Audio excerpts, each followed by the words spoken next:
할렐루야. 아멘. 할렐루야. 아멘. 이제 우리 마음과 뜻과 정성을 다해서 거룩하신 하나님께 예배드리겠습니다. 우리 다 같이 기도하겠습니다.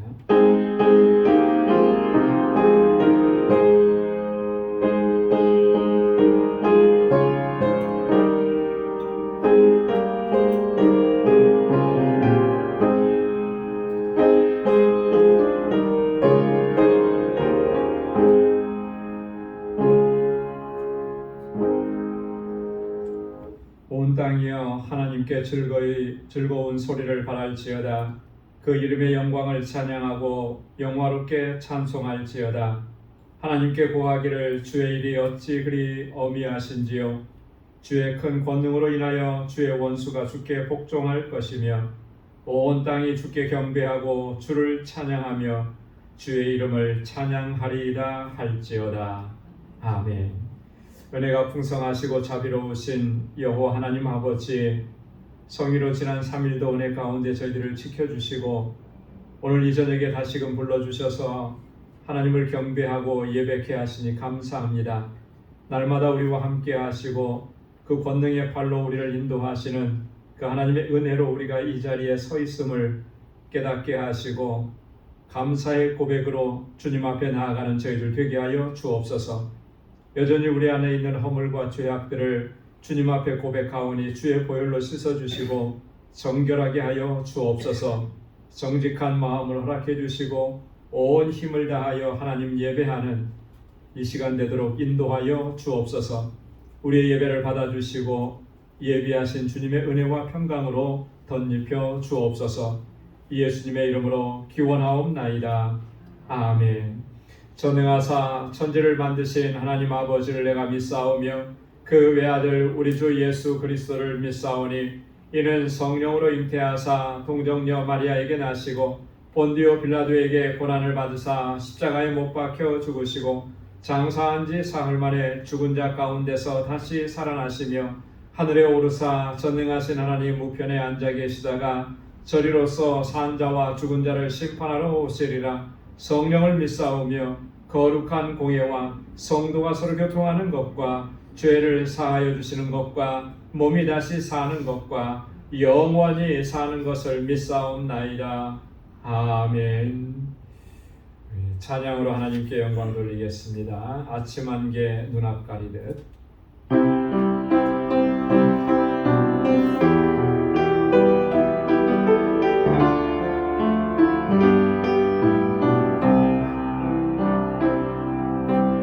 아침 안개 눈앞 가리듯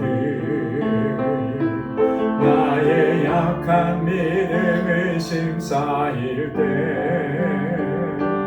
부드럽게 다가온 주의 말씀 아무것도 염려하지 마라. 빗줄기에 바위 나의 작은 소망 사라져갈 때 고요하게 들리는 주의 음성 내가 너를 사랑하노라. 외로움과 방황 속에서 주님 앞에 나아갈 때에 위로하시는 주님 나를 도우사 상한 나의 마음 감싸주시는 십자가의 보혈로서 주의 크신 사랑 알게 하셨네. 주님께 감사하리라. 언제나 주님께 감사해. 다시 한번요. 아침 안개 눈앞 가리듯 나의 약한 믿음을 심사일 때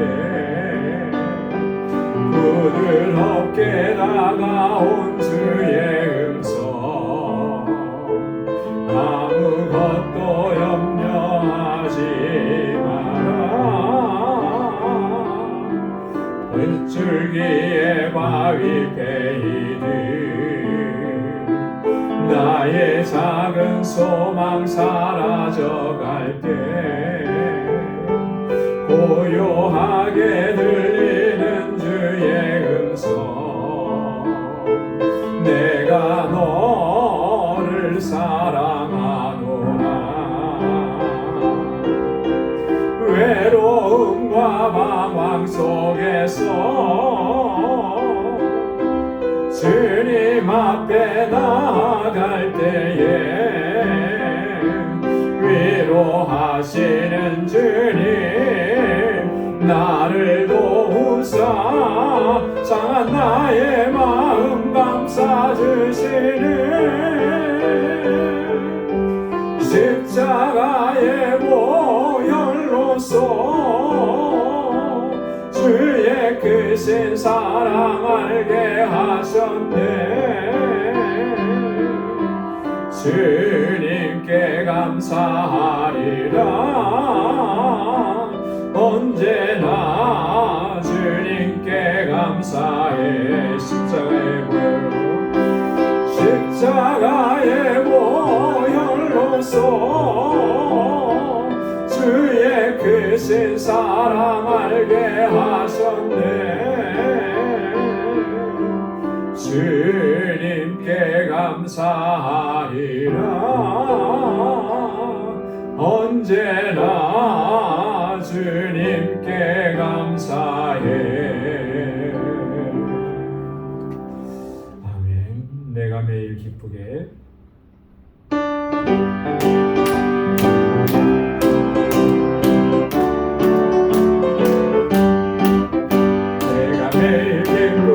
술래길 행함은 주의 팔이 나를 안보함이요 내가 주의 큰 복을 받는 참된 비결은 주의 영이 함께함이라 성령이 계시네 할렐루야 함께하시네 좁은 길을 걸으며 밤낮 기뻐하는 것 주의 영이 함께함이라 전에 죄에 빠져서 평안함이 없을 때 예수 십자가의 공로 힘입어 그 발 아래 엎드려 참된 평화 얻으는 주의 영이 함께함이라 성령이 계시네 할렐루야 함께하시네 길을 걸으며 밤낮 기뻐하는 것 주의 영이 함께함이라 나와 동행하시고 모든 염려하시니 나는 숲의 새와 같이 기쁘다 내가 기쁜 마음으로 주의 뜻을 행함은 주의 영이 함께함이라 성령이 계시네 할렐루야 함께하시네 좁은 길을 걸으며 밤낮 기뻐하는 것 주의 영이 함께함이라 세상 모든 정욕과 나의 모든 욕망은 십자가의 힘이 못을 박았네 어두운 밤이 지나고 무거운 짐 벗으니 주의 영이 함께함이라 성령이 계시네 할렐루야 함께하시네 좁은 길을 걸으며 밤낮 기뻐하는 것 주의 영이 함께함이라 세상 모든 정욕과 나의 모든 욕망은 십자가의 힘이 못을 박았네 어두운 밤이 지나고 무거운 짐 벗으니 주의 영이 함께함이라 성령이 계시네 할렐루야 함께하시네 좁은 길을 걸어 영이 함께함이라. 성령이 계시네. 할렐루야 함께하시네. 좁은 길을 걸으며 밤낮 기뻐하는 것 주의 영이 함께함이라.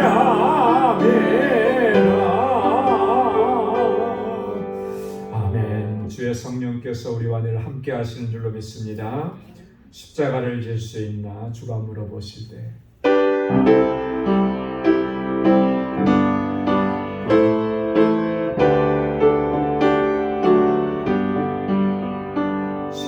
십자가를 질 수 있나 주가 물어보실 때 죽기까지 따르오리 저들 대답하였다.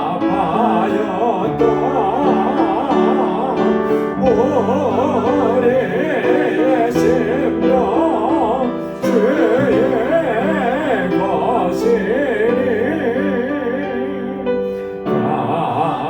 당신의 영상 만드소서.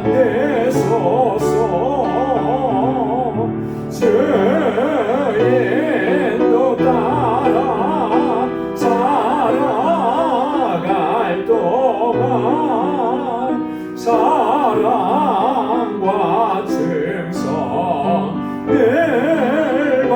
바치오리라. 너는 기억하고 있나 구원받은 강도를 저가 회개하였을 때 낙원 허락받았다.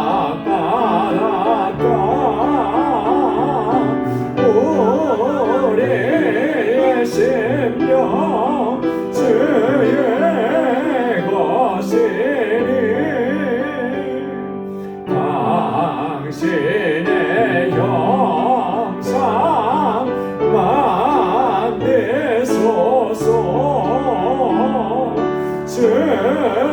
주인도 따라 살아갈 동안 사랑과 충성을 바치오리라. 주께 내 혼 맡기겠나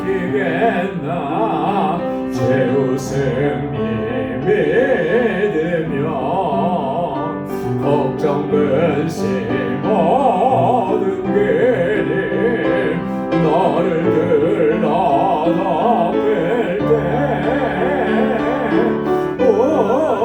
우리의 심령 주의 것이니 당신의 형상 만드소서. 주인도 따라 살아갈 동안 사랑과 충성을 바치오리라. 이런 일 다 할 수 있나 주가 물어보실 때 용감한 자 옛날처럼 선뜻 대답하리라.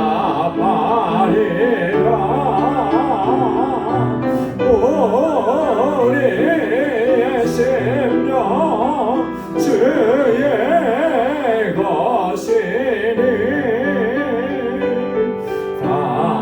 당신의 형상 만드소서.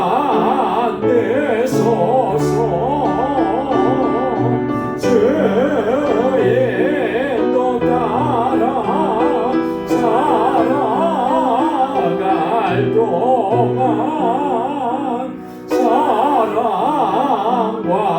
승성 늘 바치오리다.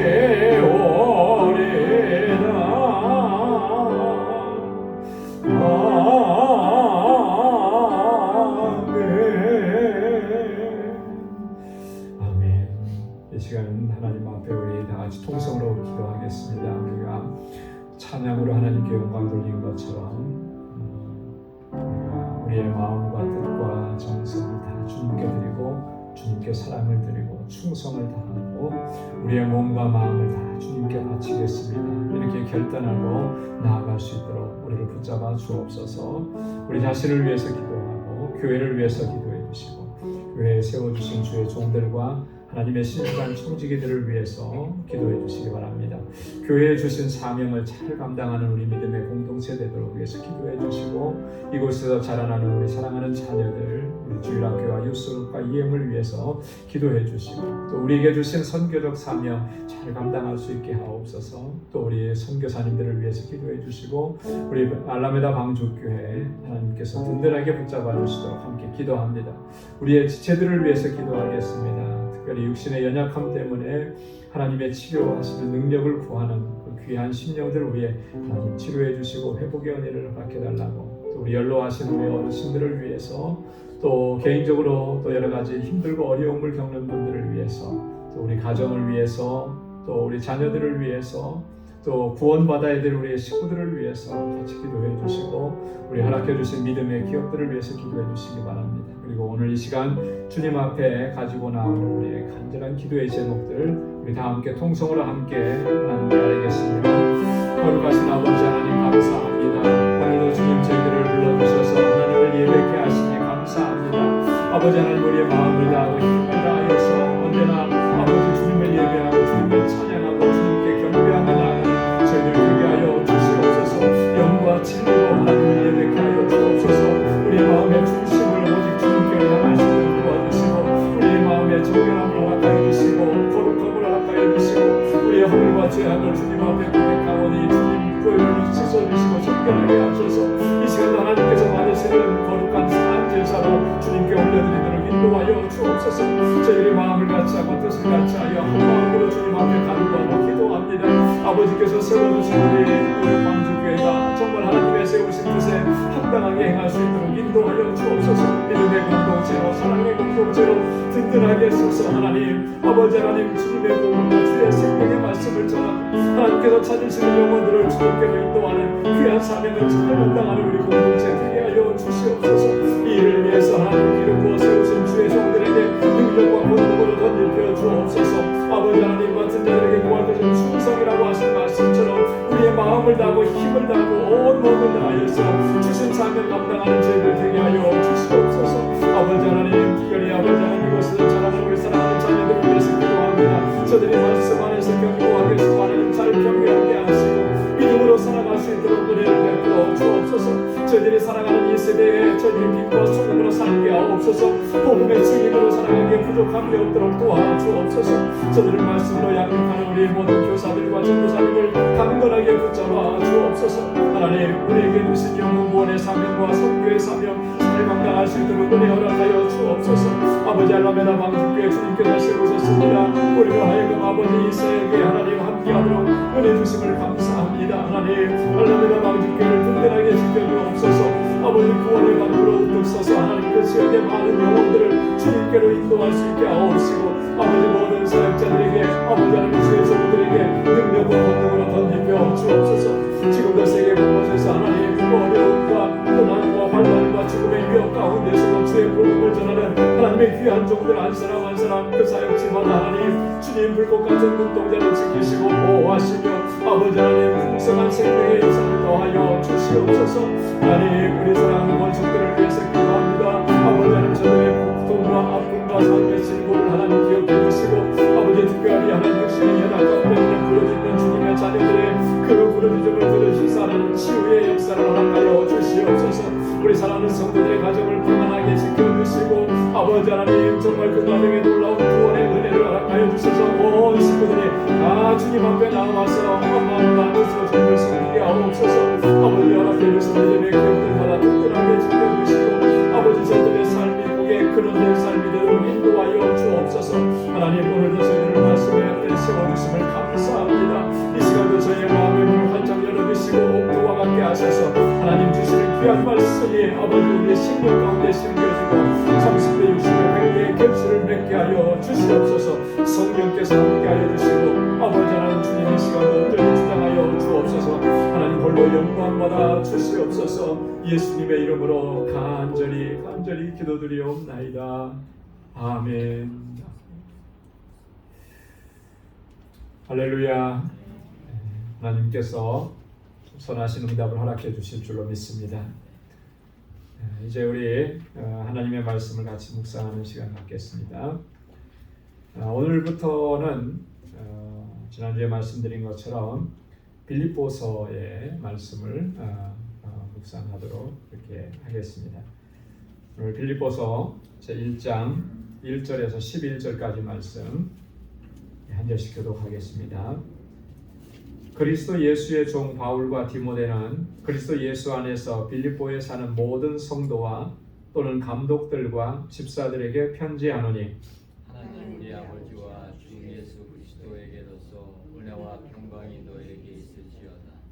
내가 너희를 생각할 때마다 나의 하나님께 감사하며 간구할 때마다 너희 무리를 위하여 기쁨으로 항상 간구하며 첫날부터 이제까지 복음에서 너희가 교제함을 인함이라. 너희 속에 착한 일을 시작하신 이가 그리스도 예수의 날까지 이루실 줄을 우리가 확신하노라. 내가 너희 무리를 위하여 이와 같이 생각하는 것이 마땅하니 이는 너희가 내 마음에 있음이며 나의 매임과 복음을 변명함과 확정함에 너희가 다 나와 함께 은혜에 참여한 자가 됨이라. 내가 예수 그리스도의 신장으로 너희 무리를 어떻게 사모하는지 하나님이 내 증인이시니라. 내가 기도하노라. 너희 사랑을 지식과 모든 총명으로 점점 더 풍성하게 하사 너희로 지극히 선한 것을 분별하며 또 진실하여 허물 없이 그리스도의 날까지 이루고. 다 함께요. 예수 그리스도로 말미암아 의의 열매가 가득하여 하나님의 영광과 찬송이 되게 하시기를 구하노라. 아멘. 우리 빌립보서를 본문을 묵상하기 전에 우리가 개략적으로 간단하게 빌립보 교회에 대해서 또 이 빌립보서의 서신서 전체의 구조에 대해서 우리가 살펴보고 그렇게 본문을 묵상하는 게 좀 더 저희들에게 유익할 것 같습니다.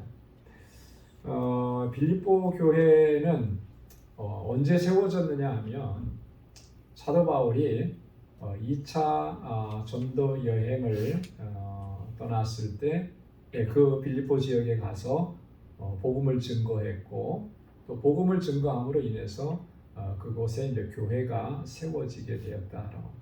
바울이 1차, 2차, 3차에 걸쳐서 복음을 전하는 그 선교 여행을 쭉 했는데 그 두 번째 사역 기간 동안에 이 빌립보 교회가 세워지게 된 거죠. 빌립보라고 하는 지역이 그러면 어디에 위치한 곳인가? 여러분들 교재 나눠드린데 뒷면에 보면 지도를 하나 제가 간단한 지도를 하나 같이 복사해서 드렸습니다. 제가 동그라미를 쳤어요. 몇 군데 동그라미 쳤는데 지도 보는 법. 까만 거는 바다입니다. 하얀 게 육지예요. 헷갈리실까봐 제가 설명을 드립니다. 그 가운데 있는 게 바다, 큰 바다 뭐 있죠? 지중해라고 되어 있죠. 지중해는 이렇게 이 유럽 대륙하고 그 다음에 아프리카 대륙하고 그 안에 이제 들어와 있는 그런 바다예요. 바울의 복음 사역은 주로 요 안에서 다 이루어져 있습니다. 그래서 맨 그 오른쪽 하단부 쪽에 보면 어디가 있습니까?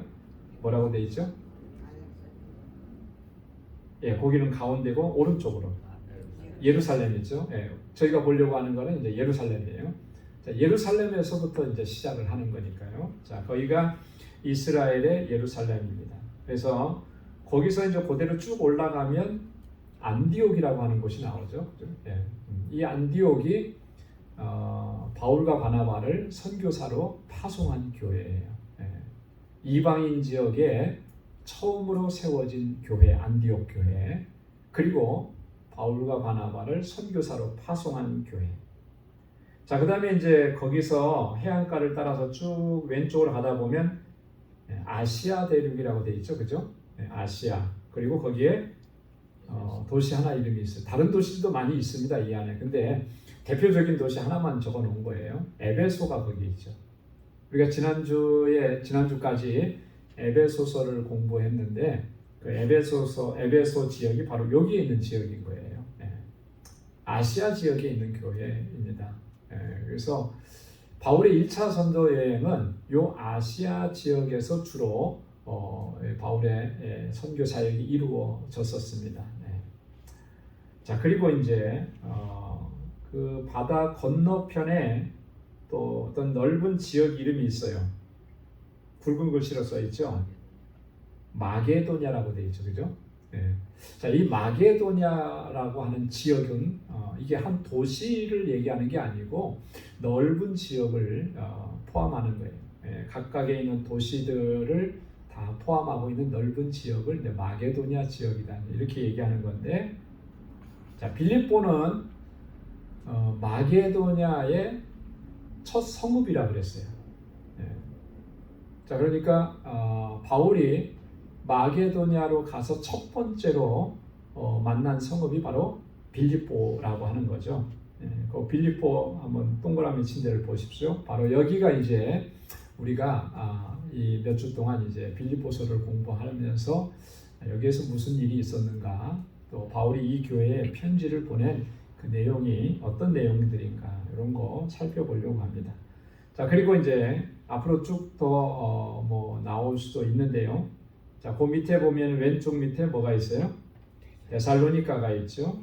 그리고 맨 밑에 쪽으로 내려가면 고린도가 있고 또 오른쪽에는 아덴이 있고, 이런 지역이 다 이제 성경에 나오는 지명들입니다. 그래서 이 지도를 보면 조금은 바울이 어떻게 선교사 어느 지역에서 어느 정도 위치에서 선교를 했는지를 조금 우리가 이해를 할 수가 있을 것 같고요. 자, 그다음에 이제 맨 왼쪽에 그 약간 그 부츠 같이 생긴, 구두 같이 생긴, 여기가 어디죠? 이탈리아죠, 그죠? 이렇게 딱 보면은 부츠 같이 생겼어요. 여성들 부츠, 긴 부츠. 그리고 그 중심에 이탈리아의 수도 로마가 있죠. 그러니까 바울이 여기 로마에까지 마지막에 가서 복음을 증거합니다. 그러니까 지금 이 빌립보서를 바울이 쓸 당시에는 바울이 지금 빌립보에 있는 게 아니고 지금 어디에 있는 거죠?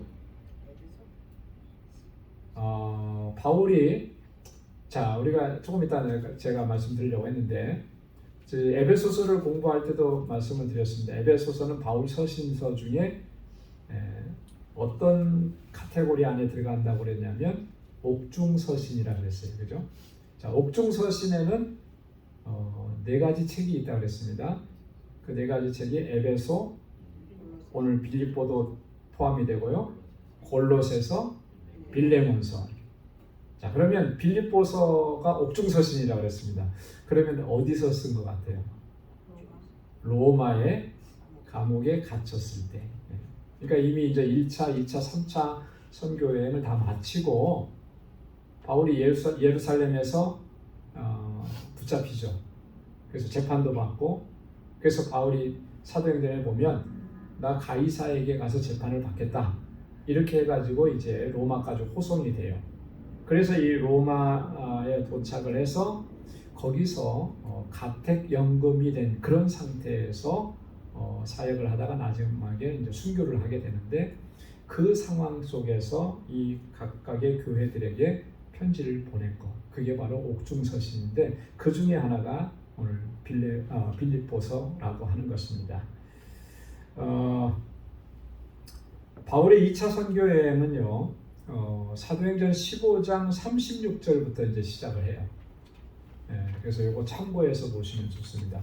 사도행전 15장 36절에는 어떤 내용이 나오느냐면 우리가 잘 아는 대로 바울이 2차 선교 여행을 준비하면서 바나바에게 제안을 하죠. 우리가 1차 선교 여행 때 다녀서 복음을 전하고 교회를 세웠던 그 지역의 교회들을 좀 한번 돌아보자. 그래서 다시 든든하게 세우자. 그러는데 바울과 바나바가 같이 가지 못하게 됩니다. 여기서 큰 다툼이 일어났잖아요. 그 다툼의 원인은 마가라고 하는 사람, 마가 요한을 데리고 가자라고 하는 게 이제 바나바였고, 바울은 안 된다 그랬어요. 왜냐하면 1차 선교 여행 때 같이 갔다가 중간쯤에 포기를 하고 마가 요한이 되돌아갔거든요. 그러니까 같이 끝까지 가지 않은 이 사람을 다시 데리고 가는 거는 그거는 받아들일 수가 없다. 그것 때문에 크게 싸웠어요. 그래서 결국은 갈라지게 됩니다. 갈라지게 돼서 바나바는 결국 마가 요한을 데리고 다른 지역으로 복음을 전하러 가요. 자, 그럼 바울은 누구를 데리고 갔죠? 바울의 단짝 실라를 데리고 가죠. 그래서 바울과 실라를 그죠? 바울과 실라. 그래서 2차 선교 여행 때는 바울이 실라를 데리고 가고, 그리고 그 외에 많은 동역자들이 있는데 또 디모데도 아주 큰 그런 역할을 이제 하게 됩니다. 자, 그래서 근데 사실은 이제 바울이 이 마게도냐 유럽 지역으로 사실은 복음을 전하러 가는 계획은 바울의 계획 속에는 없었어요. 아시아 지역에서 복음을 전하기로 그런 머릿속에 계획을 가지고 출발을 했던 거죠. 자, 그런데 사도행전 16장 6절에서 10절까지 말씀을 보면 하나님께서 아시아에서 복음 전하는 일을 막으십니다. 한 번도 아니고 두 번씩이나 막으시는 거죠. 그리고 나서 밤에 환상을 보여주십니다. 그 환상이 어떤 환상이었죠? 네, 그 유명한 환상. 바울이 환상 중에 뭘 보냐면 마게도냐 사람 한 사람이 나와가지고 부르는 거예요. 건너와서 우리를 좀 도와달라. 건너와서 우리를 좀 도와달라. 바울은 그 환상을 보고 난 후에 이게 성령께서 우리에게 주신 하나님의 뜻이다라고 하는 것을 확신하게 되죠. 그래서 자기의 계획, 자기 생각을 다 내려놓고 마게도냐로 건너가게 되는 것입니다. 자, 그래서 마게도냐에 건너왔을 때 그 첫 번째로 만났던 성읍이 바로 빌립보라고 하는 성이에요. 그래서 사도행전 16장 11절부터 사도행전 16장 마지막 40절까지 이 빌립보 교회가 어떻게 탄생했는지가 자세하게 기록되어 있습니다. 자, 빌립보에서는 크게 한 사람의 두 사람의 이제 인물이 등장을 해요. 빌립보 지역에서 사역할 때 한 사람은 누구냐면 자주장사였던 루디아라고 하는 사람. 오루디아 권사님 이름 똑같죠? 루디아라고 하는 사람을 만나요. 자주장사, 자주 옷감 장사를 했던 사람. 그러니까 상당히 좀 부유하고 좀 넉넉했던 사람이죠. 이 루디아와 그 집 식구들에게 복음을 전하고 그들이 세례를 받고, 그래서 이 루디아의 집이 빌립보 교회의 시작이 돼요. 가정교회로부터 시작을 했으니까. 그래서 이 루디아가 굉장히 중요한 역할을 감당을 하게 되는 것이죠. 이게 이제 첫 번째 인물이고, 두 번째는 빌립보에서 어떤 일이 있었냐면 바울이 빌립보에서 감옥에 갇히게 되는 일이 생기게 되죠. 감옥에 갇혔는데 그때 하나님께서 놀라운 이적을 베풀어 주셨잖아요. 바울과 실라가 감옥에 갇혀 있었지만 오히려 그 안에서 하나님을 찬양하고 또 기도하고 그랬을 때 이 옥터가 흔들리고 옥문이 다 열리고 창고가 다 풀어지고, 그 모습을 보고 죄수들이 다 도망간 줄 알고 간수가 자결하려고 했을 때 그때 그것을 만류하죠. 그래서 이 간수를 또 그의 집 식구들을 다 구원하게 되는 역사가 일어납니다. 간수가 그러잖아요. 선생들이여, 내가 어떻게 해야 합니까? 어떻게 하면 살 수 있습니까? 자, 그랬더니 그 유명한 말씀을 선포합니다. 16장 31절에 뭐라 그랬죠? 주 예수를 믿으라. 그리하면 너와 내 집이 구원을 얻으리라. 할렐루야. 그래서 결국에는 간수의 집안과 식구들이 다 세례받고 구원받게 되는 놀라운 역사가 일어나요.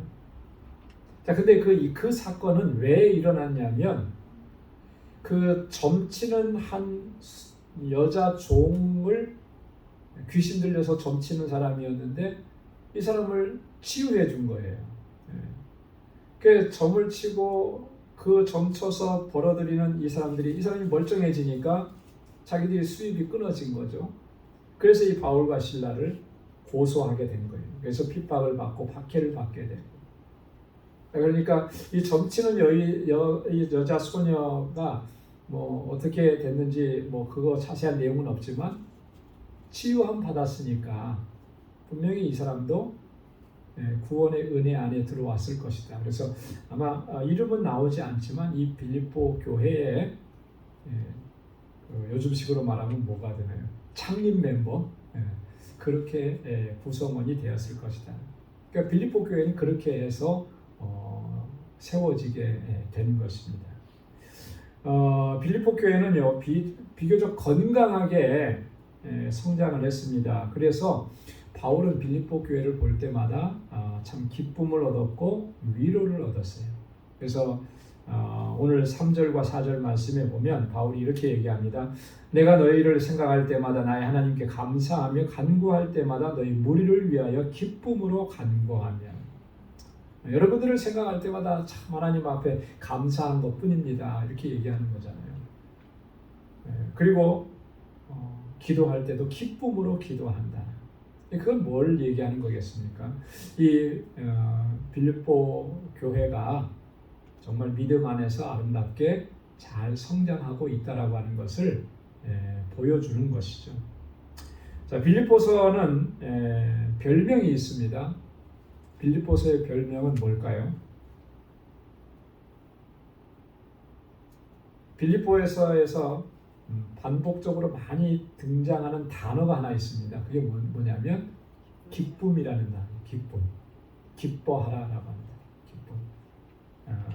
빌립보서 2장 18절에도 보면 이와 같이 너희도 기뻐하고 나와 함께 기뻐하라.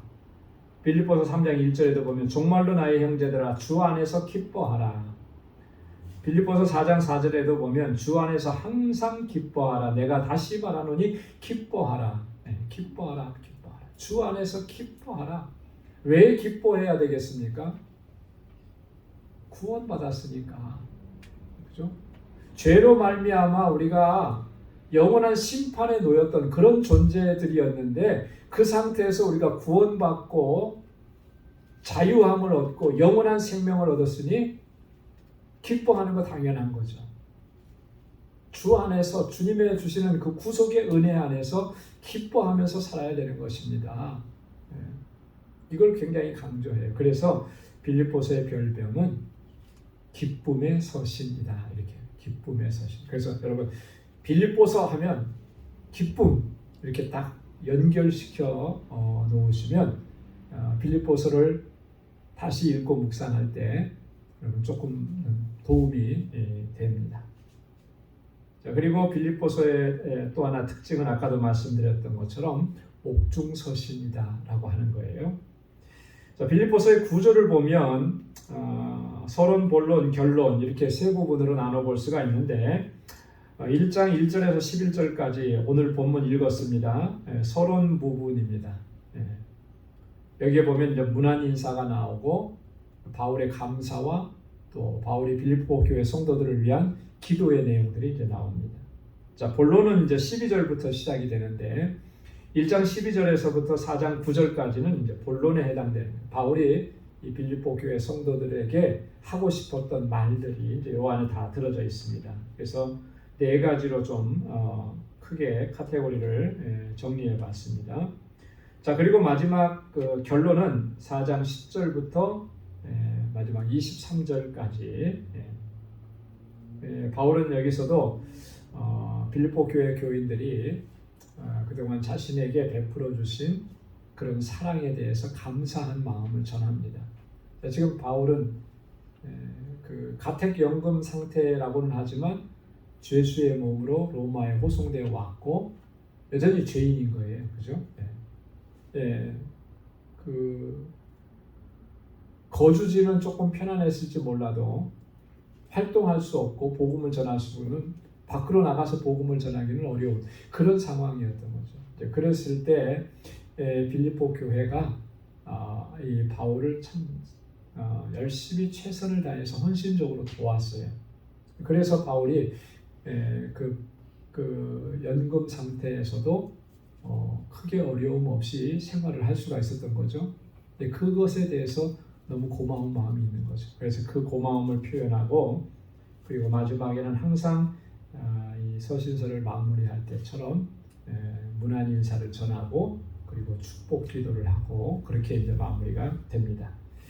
자, 오늘은 11절까지 말씀을 읽었지만 1절과 2절 말씀을 중심으로 살펴보려고 합니다. 자, 서론 부분의 첫 번째 부분이에요. 문안 인사라 그랬습니다. 이 문안 인사의 핵심은 은혜와 평강이라고 하는 이 두 단어입니다. 은혜와 평강. 여러분, 이 바울 서신서에서는 은혜와 평강이라고 하는 말이 반복해서 등장을 합니다. 아주 핵심적인 주제예요. 그래서 여러분 이거 꼭 기억을 하셔야 되는 내용들이에요. 자, 먼저 1절을 보겠습니다. 그리스도 예수의 종 바울과 디모데는 그리스도 예수 안에서 빌립보에 사는 모든 성도와 또는 감독들과 집사들에게 편지하노니. 자, 바울이 자기 자신을 그리스도 예수의 뭐라고 소개를 했습니까? 종이라고 소개를 했어요. 종. 여러분이 바울이 자기를 그리스도 예수의 종이라고 소개한 것은 아주 특별한 의미가 있습니다. 물론 우리가 다 예수님의 종이니까 종이라고 표현하는 거 당연한 거 아니겠습니까? 물론 당연한 거예요. 그죠? 왜 그러면 종이라고 표현을 했을까? 다른 서신들하고 비교를 해보면 좀 특별해요. 다른 서신들하고. 뭐 지금 다 이렇게 찾아서 비교해 볼 수는 없겠지만, 자, 그러면 한번 추측을 해 보십시오. 여러분들이 지금까지 알고 계신 것으로.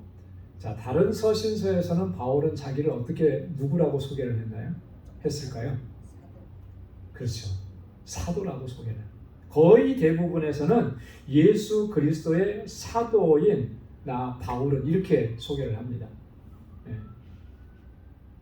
주님의 사도라고 하는 거예요. 그런데 본 서신서 빌립보서에 와서는 주의 종이라고, 예수 그리스도의 종이라고 그렇게 표현합니다.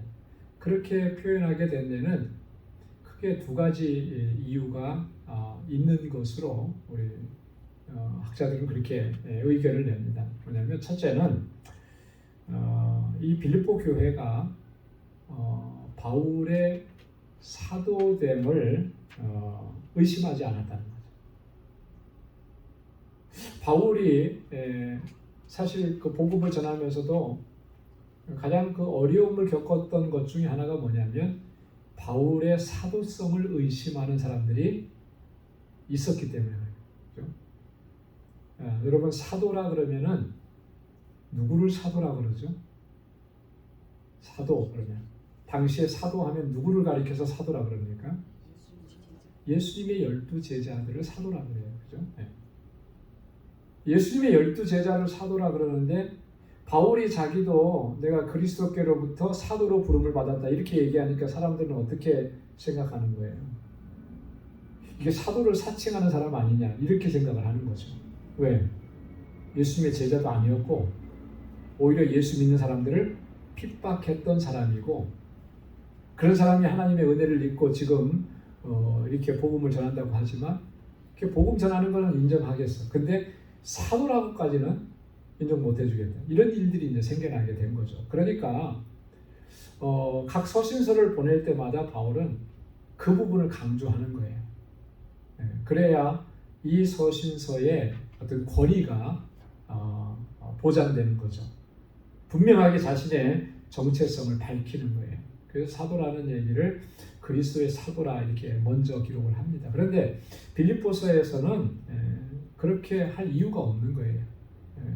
빌립보 교회 성도들은 다 바울의 사도되는 것을 의심하지 않고 그대로 다 인정하고 받아들였기 때문에, 자, 그렇기 때문에 예수 그리스도의 종이다 이렇게 설명을 한 거고, 또 하나 이유는 이런 거죠.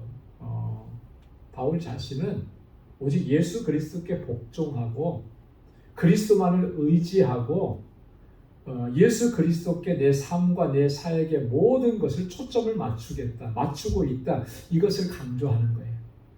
그렇죠? 여러분, 종은 주인에게 포커스를 맞추는 거죠. 그죠? 내 주인에게 복종하는 거예요.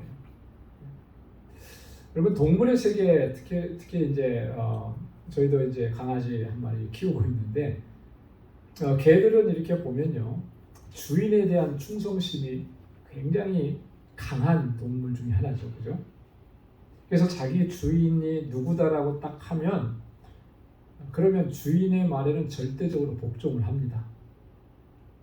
복종을 하면서 또 하나, 누군가가 내 주인을 해하려고 하면 주인을 보호하죠.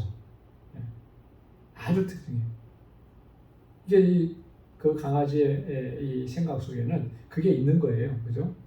이 사람이 나의 주인이고 나는 이 사람의 종이다라고 하는 거예요. 이게 아주 분명한 거예요. 그래서 그 포커스가 주인에게 맞춰져요. 잘 훈련된 그런 개들은 보면요, 그 눈이 항상 어디로 가 있냐면 주인을 바라보고 있더라고요. 그래, 요즘에 보면은 1년에 한 번씩 그 TV에도 나오죠. 그 독쇼 하는 거 나오잖아요. 강아지 쇼 하는 거. 그래서 최고의 강아지를 선발하고 이런 거 보면 그 아마 심사위원의 기준 중에 하나가 그거일 것 같아요. 이 강아지가 얼마나 주인을 팔로우업을 잘하느냐, 잘 따르느냐. 손짓 하나에도 움직이고, 그죠? 말 한마디에도 그대로 따라하고, 이런 거를 보는 거 아니겠어요? 어떤 쉐입이 멋있냐, 뭐 이런 것도 평가가 되겠지만, 그거보다 더 중요한 거는 얼마나 주인을 잘 따르고 주인의 말에 복종하느냐, 이거 보는 거거든요. 사실 우리가 종이라고 하면 우리의 모든 포커스가 누구에게 맞춰져야 되는 거예요? 예수 그리스도께 맞춰져야 돼요. 오늘 우리 그리스도인들의 신앙생활은 이게 핵심인 거예요. 우리의 삶과 우리의 모든 사역과 주님께서 맡겨주신 직분을 감당할 때 사람에게 초점을 맞추지 마. 그죠? 사람의 눈에 보기에 잘 들려고 하는 그런 데 초점을 맞추는 게 아니라 하나님께 초점을 맞춰야 돼요. 바울이 지금 내가 예수 그리스도의 종이라고 얘기하는 것은 바로 그런 의미가 담겨져 있는 것입니다. 내 삶과 내 모든 사역은 다 주님께 초점이 맞춰져 있습니다. 그래서 나는 예수 그리스도의 종이라 이렇게 표현을 하고 있는 것입니다. 자, 그 다음에 이제 이 편지를 보내는 저자가 나오는데, 바울과 또 한 사람 이름이 등장하죠. 누구죠? 디모데. 공동 송신자, 뭐 이렇게 표현한, 공동 저자라고 하는 말은 아니에요. 그죠? 바울과 디모데가 공동 저자는 아니라, 바울과 디모데는 뭐 이렇게 해서 쭉 편지를 쓰느니 하니까 디모데도 이 편지를 같이 썼다, 그런 의미는 아닌 거죠. 왜 그렇죠? 상식적으로 우리가 일반적으로 생각해봐도 왜 그렇습니까?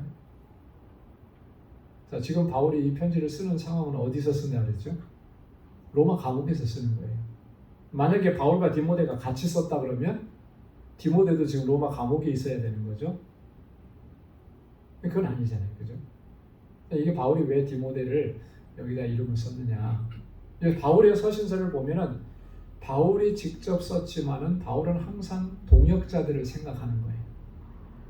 그래서 동역자들의 이름을 함께 적어줍니다. 그 다른 서신들도 한번 보세요. 바울 혼자 내가 편지하면 이렇게 끝나는 서신서는 거의 없어요. 다 자기 동역자들을 거기에 이름을 넣습니다. 그만큼 동역자들을 중요하게 생각하는 거죠. 그래서 가장 많이 등장하는 사람이 바로 이 디모데라고 하는 사람. 우리가 잘 아는 대로 디모데는 바울이 믿음의 아들이라고 그렇게 인정했던 그런 사람인 것이죠. 바울이 디모데를 만난 사건, 그 상황은 사도행전 16장 1절에 나와 있습니다. 그래서 2차 전도 여행 때 더베 또 루스드라에서 이 디모데를 만나게 되고, 그때부터 디모데는 바울의 복음 사역을 전적으로 따르면서 같이 복음의 사역을 감당을 하게 됩니다. 바울이 이렇게 디모데의 이름을 넣게 된 것은 또 다른 하나의 이유가 있습니다. 그게 뭐냐면 바울은 지금 디모데를 빌립보 교회로 다시 파송할 그런 계획을 가지고 있었기 때문에 그런 거예요. 그래서 빌립보서 2장 19절에 보면 내가 디모데를 속히 너희에게 보내기를 주 안에서 바라만, 주님 안에서 바울이 계획하고 바라는 것이 있는데 그게 뭐라 그랬어요? 디모데를 여러분들에게 보내는 것입니다. 이제 바울의 계획 속에 있는 거죠. 자, 그러다 보니까 이 편지를 쓰는 사람 이름에 바울이 디모데 이름도 같이 넣어서 이렇게 보내게 되는 것입니다. 자, 그리스도 예수 안에서라고 합니다. 이거는 바울의 신학에 있어서 가장 핵심적인 내용입니다. 예수 안에서, 그리스도 안에서. 여기 본문에는 그리스도 예수 다 포함이 돼서 그 안에서. 이게 무슨 말이겠습니까? 예수 그리스도께서 우리에게 베풀어 주신 그 구속의 은혜 안에서, 그리스도의 인도하심을 따라서. 여러분, 우리의 신앙의 삶은 바로 그런 거예요. 그리스도의 구속의 은혜 때문에 내가 이 자리에 있는 것이죠. 주님께서 인도하시기 때문에 오늘 우리가 믿음의 길을 걸어가는 거예요. 내가 그리스도 안에 있어야 하는 것이죠. 그 구원의 기쁨과 감격 속에서 주님께 순종하고 주님께 따라가는 이 편지를 받는 사람의 이제 나옴. 그래서 바울의 이 첫 번째 1절에서는 편지를 보내는 사람이 누군지, 그리고 그 편지를 받는 사람이 누구인지 아주 명확하게 얘기합니다. 자, 우리나라에서는 요즘에는 편지 잘 안 쓰죠, 그죠? 저 어렸을 때만 해도 편지 많이 쓰고 그랬는데, 편지를 쓰면 이때 당시하고는 좀 많이 달라요. 자, 여기는 지금 1절 속에 편지를 보내는 사람, 받는 사람 다 기록되어 있죠. 우리는 보통 어떻게 합니까? 처음 시작할 때는 받는 사람이, 그죠? 받는 사람이 누구인지, 사랑하는 사람이면 사랑하는 누구시 이렇게 하고, 받는 사람 이름이 하고, 그 다음에 보내는 사람 이름은 어디다 쓰죠? 맨 끝에 쓰잖아요. 누가 보냅니다, 누구 드립니다, 이렇게. 우리하고는 편지 형식이 약간 좀 다른 거죠. 자, 근데 받는 사람의 이름이 누구냐면 빌립보에 사는 성도들입니다. 1차적으로 성도들. 자, 그러니까 이 편지는 빌립보 교회 성도들에게 보낸 거예요. 이 성도는 하나님의 거룩한 백성들이라는 거잖아요. 그죠? 예수 그리스도의 구속의 은혜를 입은 하나님의 백성들. 자, 그 다음에 또 누구에게 보내냐면 감독들이라고 했습니다. 감독. 자, 여기서 말하는 이 감독은 교회를 지도하고 감독하는 직분을 가진 사람 누구겠어요? 장로의 직이라는, 장로의 직. 이 장로의 직 안에 요즘 우리가 지금 말하는 목사의 직이 다 포함이 되어 있는 거예요. 자, 감독은 어떤 일을 하는 것이냐? 감독이라고 하는 말은 헬라어로는 살펴보는 자라는 그런 의미를 가집니다. 그런데 사도행전 20장 28절에 보니까 감독의 직을 이렇게 설명을 했습니다. 너희는 자기를 위하여 또는 온 양떼를 위하여 삼가라. 성령이 저들 가운데 너희로 감독자를 삼고. 감독자로 세우신 분은 누구라는 거예요? 성령께서 세우셨다는 거죠. 너희를 감독자로 삼고 하나님이 자기 피로 사신 교회를 치게 하셨느니라. 여기서 이 감독을 세우신 목적이 뭐라는 거예요? 교회를 치게 하는 것. 친다라고 하는 말은 때린다는 말이 아니고 다스린다는 거죠. 감독하고 관리한다는 거죠.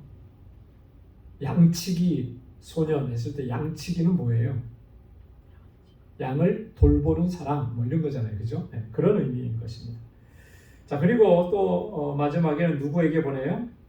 집사들에게 그랬어요, 그죠? 집사들에게. 집사라고 하는 이 직분, 그러니까 감독직과 집사의 직은 초대교회부터 지금까지 내려오는 교회의 중요한 직분입니다.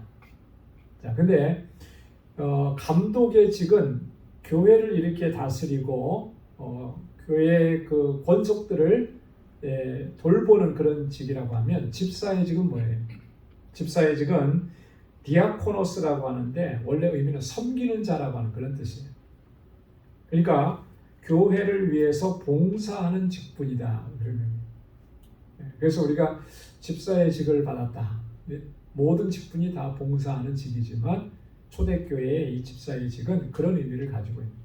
자, 그래서 이 집사의 직의 기원은 어디냐면 사도행전 6장에 나오는, 사도행전 6장에는 7 집사가 세움을 입게 되죠. 그래서 그 7 집사, 초대교회 7 집사, 그 7 집사를 선택할 때 사도행전 6장 3절에 보면 성령과 지혜가 충만하여 칭찬 듣는 사람을 택하라 그랬거든요. 또 사도행전 6장 5절에 보면 믿음과 성령이 충만한 사람, 이런 사람을 집사로 세우자. 그래서 7명을 세우게 됩니다. 그 중에 한 사람이 누구예요? 스데반이라고 하는 사람, 빌립이라고 하는 집사가 대표적인 그런 사람들이죠. 자, 이분들이 하는 역할이 뭐였습니까? 어떤 역할을 맡기기 위해서 그 일을 했죠? 구제의 일을 맡기기 위해서, 그죠? 공개하는 일을 맡기기 위해서. 이 문제 때문에 초대 예루살렘 교회가 헬라파, 히브리파 갈등이 생겼을 때 그 문제를 해결하기 위해서 이 공개하는 일, 구제하는 일을 맡기기 위해서 이 7 집사를 특별히 세운 거예요. 그러니까 이 직분은 이 섬기는 직이고 봉사의 직이라고 하는 거, 교회를 봉사하고 섬기는 직이라고 하는 것을 우리가 알 수가 있죠. 그래서 이 빌립보 교회 성도들과 또 빌립보 교회 안에 중요한 역할들을 감당하는 일꾼들에게 보내는 편지다. 이렇게 우리가 알 수가 있습니다. 자, 그 다음에 2절에 보면 하나님 우리 아버지와 주 예수 그리스도에게로서 은혜와 평강이 너에게 있을지어다.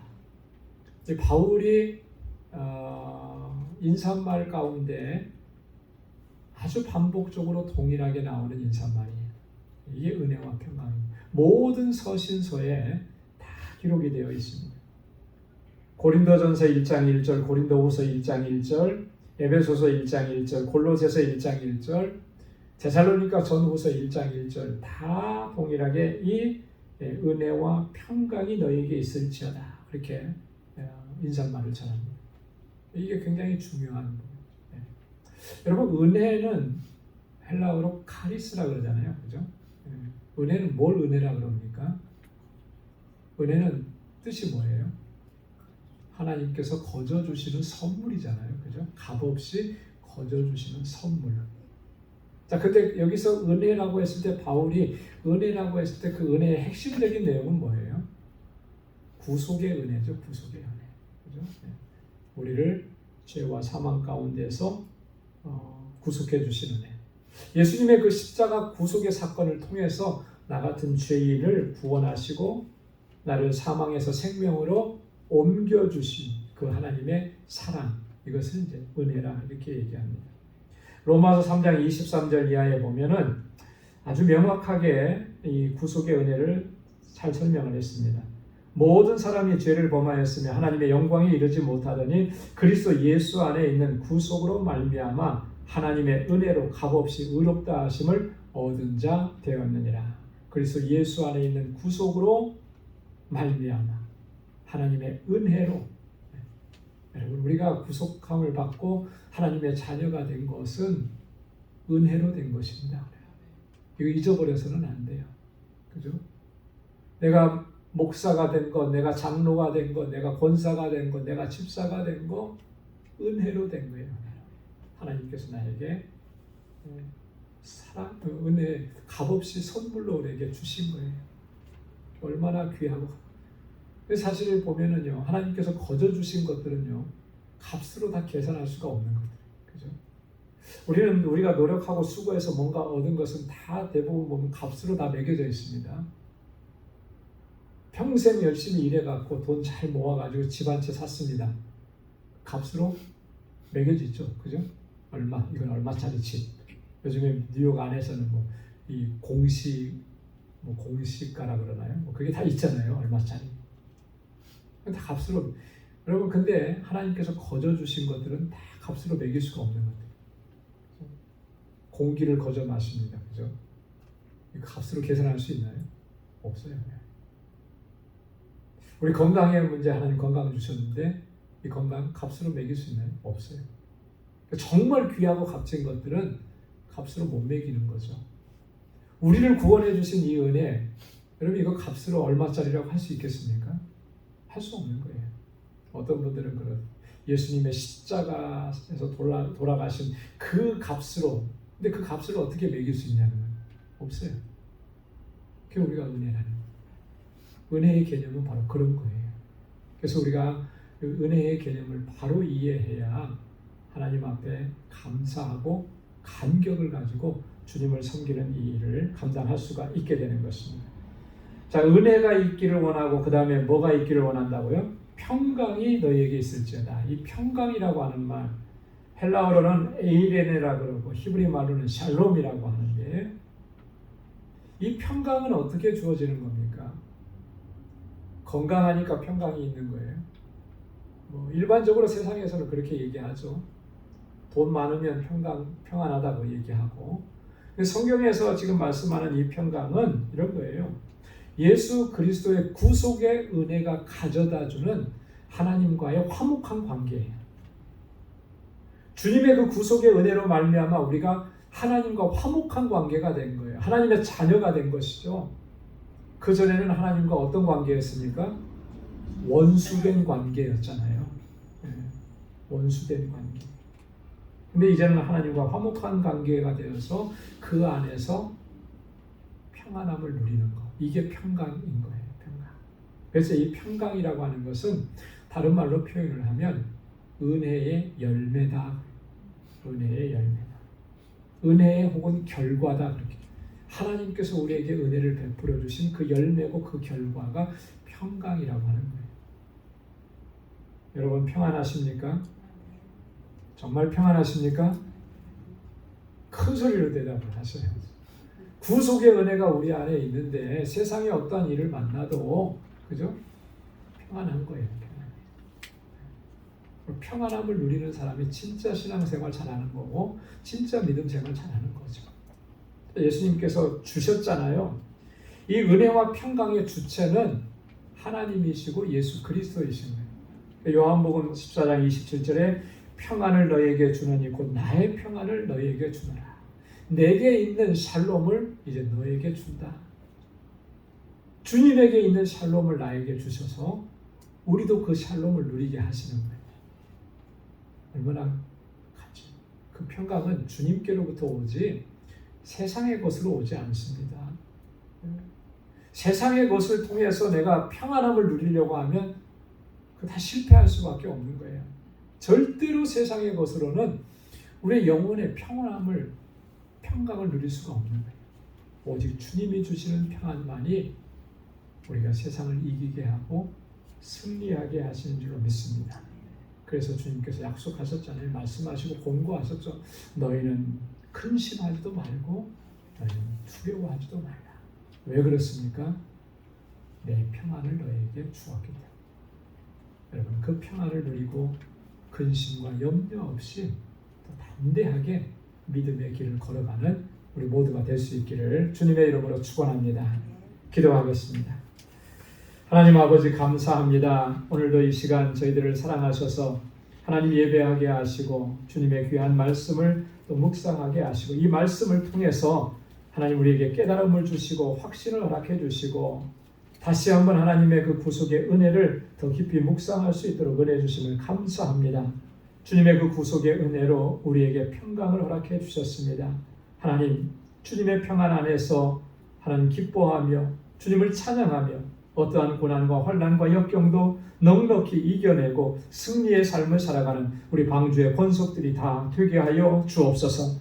우리 사랑하는 성도들의 가정과 또 저들의 삶 가운데 주님 늘 함께 하셔서 은혜를 더하여 주시고 아버지 하나님 늘 길길이 형통하게 하시고 주님께 영광 돌리는 삶을 살아가기에 부족함이 없는 우리 모든 방주의 권속들이 다 될 수 있도록 하나님 은혜 허락하여 주옵소서. 이제는 우리 주 예수 그리스도의 무한하신 은혜와 하나님 아버지의 크고 놀라우신 사랑과 성령의 위로 교통 충만하심의 역사가 아버지의 뜻에 순종하고 하나님 영광을 위해 살아가기로 결단하는 우리 방주의 모든 믿음의 권속들과 저들의 가정과 직장, 생업의 터전 위에 이제로부터 영원까지 함께 하시기를 간절히 축원하옵나이다. 아멘.